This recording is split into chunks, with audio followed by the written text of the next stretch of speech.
ఇసుక కోసం మేము అడిగితే ఎన్నో కేసులు పెట్టి బెదిరించారు ఇవన్నీ.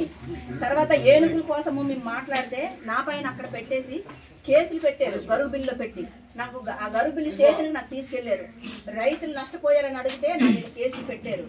మొత్తము ఇదిగోండి ఇవన్నీ గరువు బిల్లు దగ్గర ఆపేసి నాకు అక్కడ స్టేషన్కి తీసుకెళ్లి చాలా ఇబ్బంది పెట్టేసి మొత్తము అక్కడ కేసులు పెట్టండి అని చెప్పేసి చేయించారు. మరి ఇవన్నీ ఎవరి మీద అప్పుడు పెట్టారు? ఈ రోజు మేము చూసుకుంటే ఒక్క గిరిజనులకైనా కేసు ఉందా? ఒక్కరికైనా కేసులు మేము పెట్టించామా?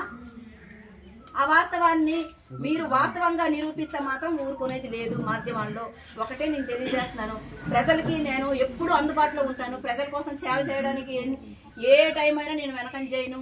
కాబట్టి మీరు ఓర్వలేక ఇలాంటివన్నీ నా మీద చేసి, అంటే మీరు కావాలంటే ఎంక్వైరీ చేయించుకోండి, నేనేం భయపడను. నా మీద మీరు ఎంక్వైరీ చేయించుకోండి, ఏం పర్వాలేదు. ఈరోజు ఇంత అవాస్తవాన్ని